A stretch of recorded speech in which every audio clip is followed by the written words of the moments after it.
E aí, galerinha do primeiro ano, vamos continuar nosso estudo falando aqui na frente A, capítulo 4, organização celular. Então, nós vamos falar de quais são as estruturas básicas de uma célula. Mas, para isso, nós precisamos lembrar que existe a descoberta de um aparelho importante, que é o microscópio. Então, dentro da história da microscopia, ela iniciou com a família Janssen.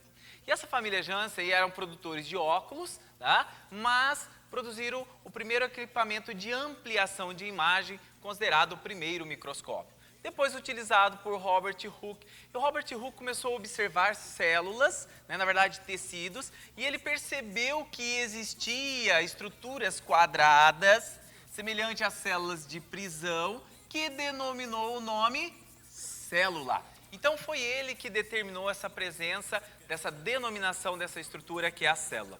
Leeuwenhoek já ampliou as técnicas de microscopia com cortes e colorações e um estudo mais detalhado, por isso ele foi considerado o pai da microscopia. E Brown fez a descoberta do núcleo. Então aqui, resumidamente, um pouquinho da história dessa microscopia.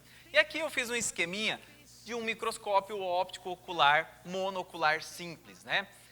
Em vestibulares, gente, o que é mais importante é um pouquinho de você saber sobre ampliação, que é muito simples se cair alguma coisa no vestibular. Então, existem diversas estruturas em um microscópio, mas as que mais caem referente aos exercícios vestibular é o processo de ampliação.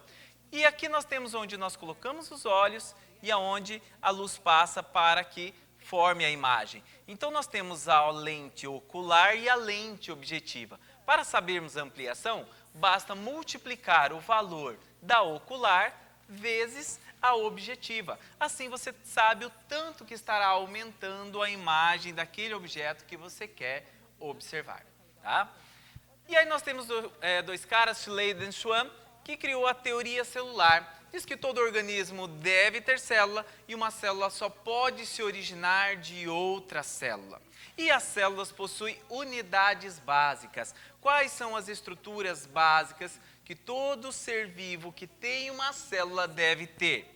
Ele deve ter o seu material genético, revestido em um núcleo ou não, tá? Mas tem que ter o seu material genético, que é o nosso famoso DNA.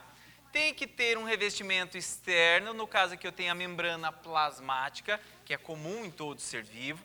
Possui a região do hialoplasma, determinada em duas áreas chamadas de gel e sol. Isso é de acordo com a densidade. Aqui na região de gel ele é mais denso e aqui a região de sol possui uma densidade menor. E ele possui ribossomos.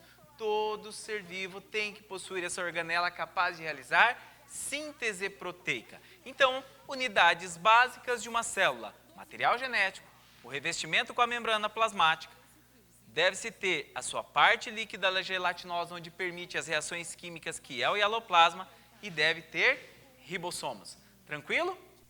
É isso aí, galerinha do primeiro ano. Dando continuidade aqui ao nosso conteúdo, nós podemos classificar as células em dois grupos básicos, de acordo com a presença ou ausência de núcleo.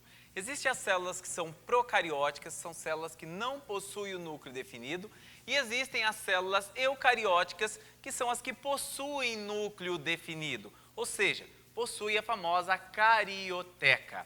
Aqui nós vamos começar a falar sobre as células procarióticas. Encontradas nas bactérias, possuem as unidades básicas, ribossomo, hialoplasma, possui material genético, sua membrana, possui o seu DNA, o seu material genético de forma circular, mas eles são dotados de uma parede celular à base de um composto chamado peptidoglicano. É uma junção desse peptidoglicano de carboidrato e proteína. Quando nós pegamos em um ser eucariótico, como um fungo, ele possui também parede celular à base de quitina. Tá? Aqui nós estamos falando então de um composto à base de proteína e carboidrato, e aqui eu estou falando de uma parede celular apenas à base de quitina, que é um polissacarídeo, é um carboidrato. Quando nós pegamos uma célula eucariótica, por exemplo, animal, nós encontramos diversas organelas e diversas funcionalidades. Enquanto que uma célula procariótica só possui uma organela, que são os ribossomos, tá? Caracterizado aqui com essa bolinha laranja. A célula animal vai ter a presença do núcleo, possui a presença dos retículos endoplasmático rugoso e liso, possui aqui o complexo de Golgi, ribossomos, mitocôndrias, lisossomos, peroxissomos, diversas organelas que vão atuar nas suas determinadas funções, que já já eu vou estar falando para vocês. Então é uma célula muito mais complexa do que uma célula procariótica como a das bactérias, ok? Na célula vegetal, nós encontramos algumas organelas que elas possuem, que a célula animal não tem, e encontramos estruturas que elas também não possuem. Por exemplo, quando nós encontramos aqui as organelas, eu fiz uma numeração para vocês.